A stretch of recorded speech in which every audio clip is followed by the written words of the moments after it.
At the University of Manchester, we are proud to host the first 3D immersive visualisation suite in Europe. It offers interactive 3D visualisation of data and virtual reality worlds with laser-sharp definition on a cylindrical matrix of 72 full HD screens.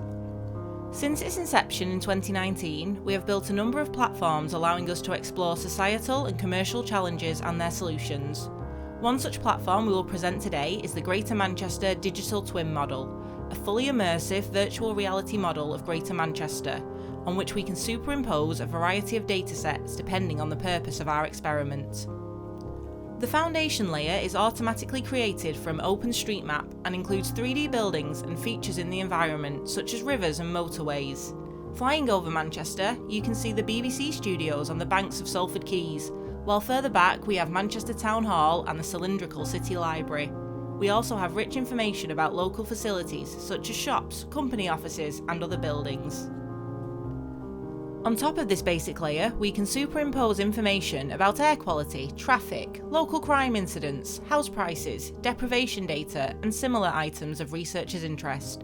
One of our colleagues even found a relationship between house prices and the geometry of nearby streets. We can also show COVID infection levels as heat maps at a high or medium resolution level. We also present COVID cases as three-dimensional bar charts, which can show us the cumulative incidences of COVID-19 infections over a period of, say, 40 weeks. This enables decision makers and the public to see how levels of COVID-19 infections have changed across different parts of the city over time and what the possible contagion paths are.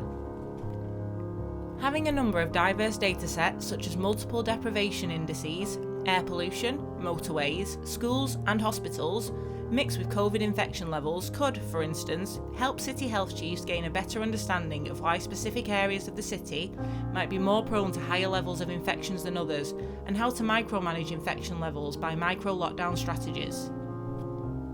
The heat map enables you to see where the infections are highest, and you can also drill down to street levels if necessary to discuss, as a group of specialists, how different factors might be leading to the spread of infections, such as maybe the presence of a taxi rank or a large secondary school in a specific area. In theory, we can create these maps for virtually every city in the world, but our platform is not limited to city modelling. We can experiment with the layout of shelves in a supermarket, simulate dangerous environments for training purposes, or display multiple datasets in a single space, allowing scientists and policymakers to interact with the data and discover new patterns and insights.